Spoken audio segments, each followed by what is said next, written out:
বন্ধুরা, আজকে আমি আমার শাশুমার জন্য এই পেঁপে দিয়ে কই মাছের রেসিপি বানিয়েছি, একদম হালকা পাতলা। তো চলো শুরু করা যাক।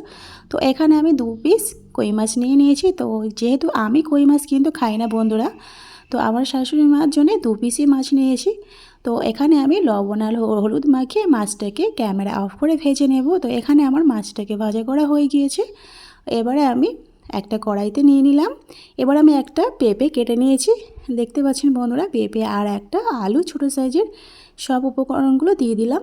এবারে দেব হাফ চামচের মতো আদা বাটা, হাফ চামচ রসুন বাটা, এখানে 1 চামচের মতো হলুদ গুঁড়ো দিয়ে দিলাম, আর স্বাদ অনুযায়ী লবণ। এখানে 1 চিমটে মতো লঙ্কা গুঁড়ো দিয়ে দিলাম, আর এখানে 3টে কাঁচা লঙ্কা, আর এখানে হাফ চামচ করে জিরা, ধনে আর গোলমরিচ গুঁড়া দিয়ে দিলাম, আর এখানে 2টো বড় সাইজের পেঁয়াজ আমি কেটে দিয়ে দিলাম। এবারে দেব আমি এই সরিষার তেল 2 টেবিল চামচ আমি দিয়ে দিলাম বন্ধুরা। এখানে আমি এবারে হাত দিয়ে ভালোভাবে একদম মাখিয়ে নেব।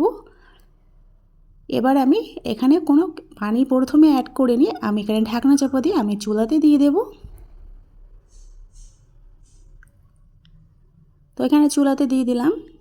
তো প্রথমে পেঁপে থেকে অলরেডি অল্প পানি অলরেডি থাকবে, তো সেই জন্য প্রথমে আমি পানি না দিয়ে একটু কষিয়ে নেব পেঁপেটাকে। তো এখানে আমার কষানো হয়ে গিয়েছে, তো অল্প পরিমাণ মতো পানি দিয়ে দিলাম। দেওয়ার পরে এবার ঢাকনা চাপা দিয়ে একটু সিদ্ধ করে নেব পেঁপেটাকে প্রথমে। তো এখানে 5 মিনিট পর ফিরে এলাম বন্ধুরা। তো পেঁপে আমার অনেকটাই সিদ্ধ হয়ে গিয়েছে।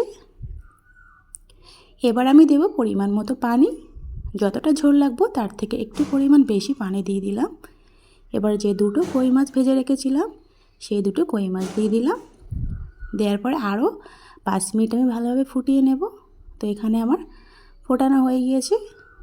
তো 5 মিনিট পর বন্ধুরা আমি আপনাদের দেখাচ্ছি কেমন হয়েছে। তো বন্ধুরা, আমার এই হালকা পাতলা পেঁপের রেসিপিটা কেমন লাগলো আপনারা কিন্তু কমেন্টে জানাতে ভুলবেন না, আর লাইক করবেন, প্রয়োজনে শেয়ার করবেন বন্ধুদের কাছে। তো আজ এই পর্যন্ত, আবার অন্য একটা রেসিপি নিয়ে হাজির হব আপনাদের সামনে। তো সুস্থ থাকবেন, ভালো থাকবেন, খোদা হাফেজ।